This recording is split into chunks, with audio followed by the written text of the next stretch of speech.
பழனியும் சக்திவேலு சும்மா வெளுத்து வாங்கிட்டாங்க. நீ ஸ்டார்ட்டிங்லேயே பார்த்தீங்கன்னா, பழனியும் கோவமா பார்த்தீங்கன்னா போயிட்டுருக்காங்க. அப்போ பார்த்தீங்கன்னா, கதிரும் செந்திலும் வந்து, "மாமா எங்கே மாமா போறீங்க?" "நான் எங்கேயோ போறேன்டா. என் அண்ணனுங்க இவ்வளோ கேவலமா இருக்காங்க.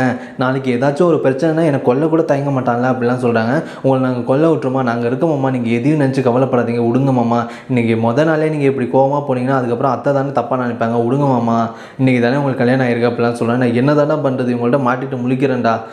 இதுக்கு தான் நான் சிங்கிளாவே இருந்திருப்பேன். கல்யாணம் அது இதுன்னு சொல்லி இப்போ புது பிரச்சனை வேறு வருது." அப்படிலாம் சொல்கிறாங்க. அதெல்லாம் ஒன்றும் இல்லை மாமா, வாமா டீ குடிச்சிட்டு வீட்டுக்கு போவோம் அப்படின்னு சொல்லி இங்கே வந்து பார்த்தீங்கன்னா அழைச்சிட்டு போகிறாங்க. இன்னொரு சைடு இங்கே வீட்டில் பார்த்தீங்கன்னா நம்ம காந்திமதி அவங்க மருமகளோட தான் பேசிட்டுறாங்க. இது மாதிரி நான் என்னமோ நினச்சேன் இந்த சுகன்யாவை பற்றி, ஆனால் ரொம்ப நல்ல பொண்ணாக இருக்கா, வீட்டு வேலைலாம் செய்கிறா அப்படிலாம் சொல்கிறாங்க. ஆமாம் அப்படின்னு சொல்லிட்டு சுகன்யா பார்த்தீங்கன்னா வராங்க. வா சுகன்யா வந்து உட்காருமாங்கிறாங்க. காய் எடுத்து பார்த்தீங்கன்னா அறிகிறாங்க. "நீ எதுக்கும் அந்த வேலை செய்கிறீங்க?" அப்படின்னு சொல்லி கேட்குறாங்க. "அதெல்லாம் ஒன்றும் இல்லை, இதில் என்ன இருக்குது?" அப்படின்னு சொல்லிட்டுறாங்க. "நீ ரொம்ப நல்ல பொண்ணாக இருக்கம்மா" அப்படிலாம் சொல்லிட்டுறாங்க. ஆனால் உடனே வீடெல்லாம் சுற்றி பார்த்தியா, பிடிச்சிருக்கேங்கன்னா வீடு பிடிச்சிருக்கு, ஆனால் நாங்கள் இருக்கிற ரூம் தான் ரொம்ப சின்னதாக இருக்குது அப்படிலாம் சொல்கிறாங்க. சரி சரி, என்ன இப்போ பக்கத்தில் ஒரு ரூம் இருக்குது, அது சுத்தம் பண்ணி தரோம், அது பெருசாக இருக்கும் அப்படிலாம் சொல்கிறாங்க. இது மாதிரி மாமா ஏதோ தேட்டர்லாம் வாங்க போகிறோன்னு சொன்னார் அப்படிங்கிறாங்க. ஆமாம் வாங்க போகிறேன், இந்த விஷயம்லாம் உனக்கு எப்படி தெரியுங்கிறாங்க. எனக்கு தெரியும் அப்படிலாம் சொல்கிறாங்க. நான் இது மாதிரி அவர் கல்யாணம் பண்ணது இது மாதிரி ஏதாச்சும் பிஸ்னஸ் பண்ணித்தராங்க அப்படின்னு சொல்லிட்டு தான், மற்றபடி அவர் கடையில் இருக்கிறது அந்த மாதிரிலாம் சொல்லியிருந்தால் நான் கல்யாணமே பண்ணியிருக்க மாட்டேன் அப்படிலாம் பார்த்தீங்கன்னா சொல்கிறாங்க.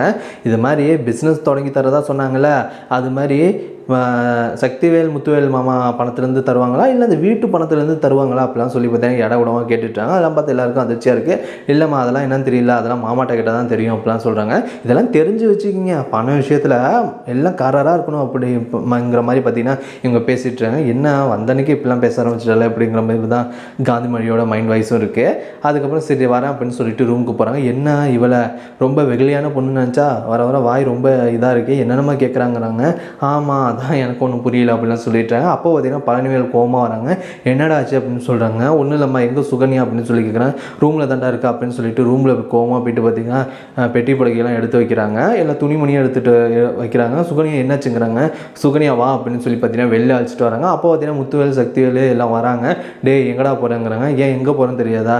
இனியும் இந்த வீட்டில் மானம் கெட்டு போய் நான் இருக்கிறதுக்கு நான் பைத்தியமா?" அப்படிலாம் சொல்கிறாங்க.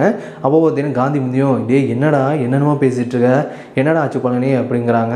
அதான் அம்மா கேட்குறாங்களா, "சொல்லுங்கண்ணே, நீங்கள் என்னை பற்றி எவ்வளோ பெருமையாக ஊர்வலத்தில் சொல்லி வச்சுருக்கேன்னு சொல்லுங்கிறேன்." "டேய் சொன்னால் கேள்றா, நீ தான் உள்ள போடாங்கிறேன், இனியும் நான் இங்கே இருக்க மாட்டேன்" அப்படின்னு. "டே பண்ணி என்ன தானே ஆச்சு நீயே சொல்கிற" அப்படிங்கிறாங்க. "நான் தானாம்மா, இது மாதிரி அந்த கல்யாணம் எப்படி நின்றுச்சுன்னு தெரியாமல் இருந்தீங்களா, அது தெரிஞ்சிடுச்சுங்கிறாங்க. அதை நிப்பாட்டினது வேறு யாரும் இல்லை, என் அண்ணனுங்க தான் வழக்கம் போலங்கிறான்." அது கேட்டு பார்த்தீங்கன்னா அதிர்ச்சி அடைகிறாங்க.